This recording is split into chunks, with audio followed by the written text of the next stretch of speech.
Hola, buen día, estimados compañeros y maestra. En esta ocasión, pues me presento aquí ante ustedes para presentarles una actividad sobre eh, la materia de derechos humanos en el ámbito internacional.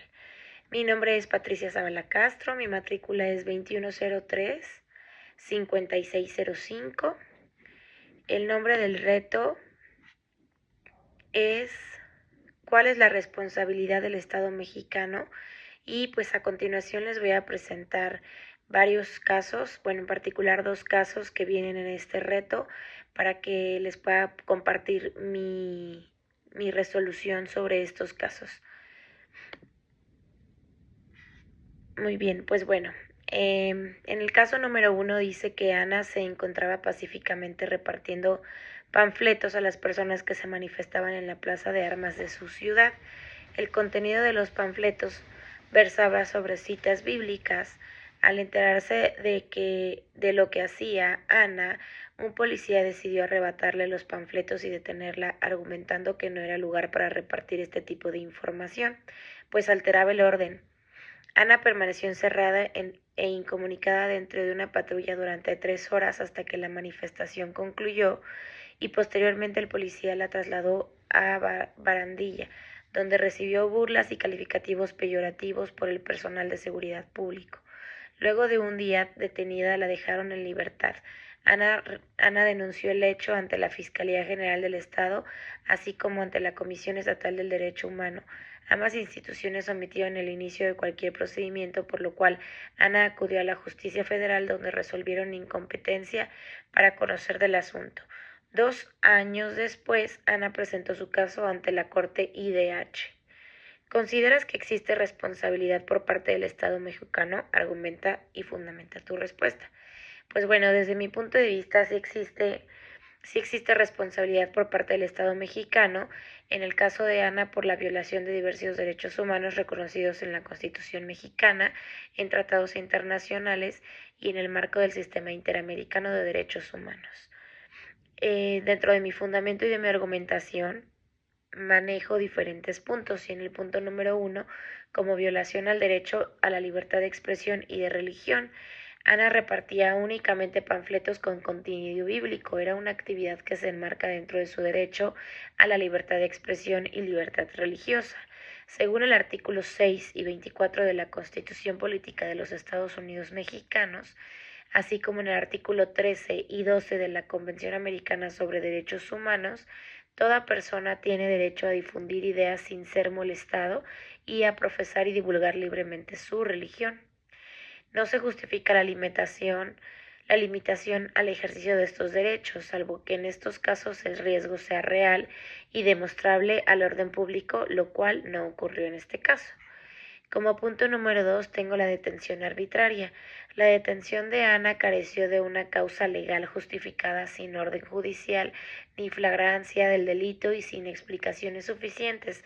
Esto viola el artículo 16 constitucional y el artículo 7-3 de la CADH, que prohíbe detenciones arbitrarias. Recordemos que la CADH es la Convención Americana sobre los Derechos Humanos. Luego, como punto número 3, trata del trato cruel, inhumano y degradante. Al ser burlada y recibir calificativos peyorativos por personal de seguridad, además de quedar incomunicada en una patrulla por 3 horas, obviamente esto violó el artículo 5 de la CADH y el artículo 1 de la Constitución mexicana, que prohíben actos que atenten contra la dignidad humana.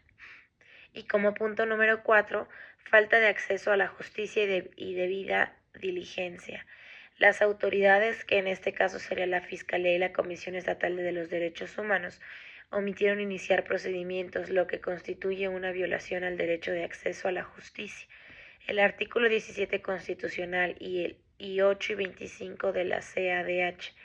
Esta omisión justifica la intervención de la Corte Interamericana de Derechos Humanos bajo el principio de subsidiariedad cuando el Estado no garantiza justicia a nivel interno.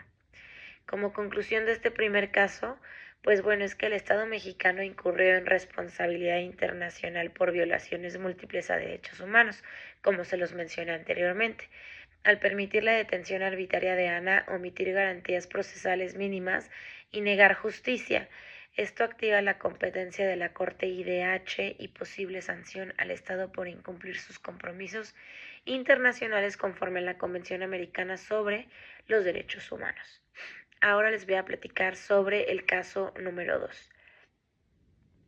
Durante la pandemia por COVID-19, el gobernador de una entidad federativa publicó un decreto por medio del cual se declaraba obligatorio el confinamiento en el domicilio particular de los habitantes en un horario de 6 de la tarde a 9 horas.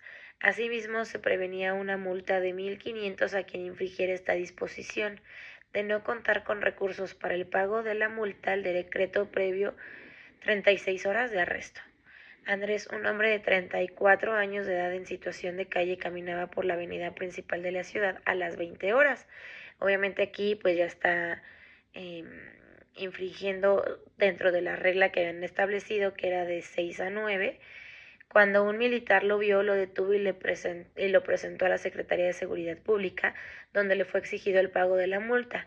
Andrés argumentó no tener casa, habitación, familia ni dinero para pagar la multa. Como consecuencia, pues bueno, fue privado de la libertad durante 36 horas y boletinado, con fotografía incluida en redes sociales como el primer detenido, un sinvergüenza capaz de negar a su familia con tal de no pagar la multa. Derivado de lo anterior, fue localizado por una asociación civil a través de la cual se planteó su caso en jurisdicción militar y ordinaria hasta ponerse en conocimiento con la Corte IDH. Si en el caso de Andrés también existe responsabilidad por parte del Estado mexicano al haberse violado diversos derechos humanos fundamentales, tanto por el contenido del derecho emitido por el gobernador como por las acciones de las autoridades militares y civiles, la actuación estatal en su conjunto contraviene normas nacionales e internacionales. El fundamento y argumentación. Como punto número 1 tengo que la violación al principio de igualdad y no discriminación. Andrés fue sancionado por incumplir un decreto que no contemplaba su situación de calle, lo que evidencia una omisión del Estado para garantizar derechos en condiciones de equidad. La Convención Americana sobre Derechos Humanos, en el artículo 1.1 y 24, prohíbe cualquier discriminación basada en condición social. El artículo 1 de la Constitución mexicana también establece la prohibición de toda discriminación que impide el goce de derechos. Como punto número 2 tengo la privación arbitraria de la libertad. Andrés fue arrestado no por cometer un delito, sino por no poder pagar una multa derivada de una situación de calle, lo cual contraviene en el artículo 7 de la CADH, artículo 21.3 de la Constitución mexicana, que establece que nadie puede ser privado de la libertad por deudas de carácter civil o administrativo. Como punto número 3 tengo la violación a la dignidad humana y protección a datos personales. La publicación de su fotografía y el calificativo de sinvergüenza constituye una violación al derecho a la dignidad, honra y vida privada, protegidos por el artículo 11 de la CADH, artículos 6 y 16 de la Constitución mexicana, que se encarga de la protección de los datos personales, y la Ley General de Protección de Datos Personales en posesión de sujetos obligados. Y como último punto y número 4, el uso inadecuado del derecho penal y de la fuerza militar. La intervención de Fuerzas Armadas en funciones civiles sin regulación adecuada y en un contexto administrativo representa una militarización indebida, prohibida por la jurisprudencia de la Corte IDH, en donde se lleva a cabo los casos Almonacid Arellano versus Chile. La Corte IDH ha establecido que los tribunales militares no deben juzgar a los civiles. Y finalmente, como conclusión, pues bueno, el Estado mexicano incurrió en una responsabilidad internacional por haber sancionado y humillado públicamente a una persona en situación de vulnerabilidad, sin respetar el principio de igualdad ante la ley ni a la dignidad humana.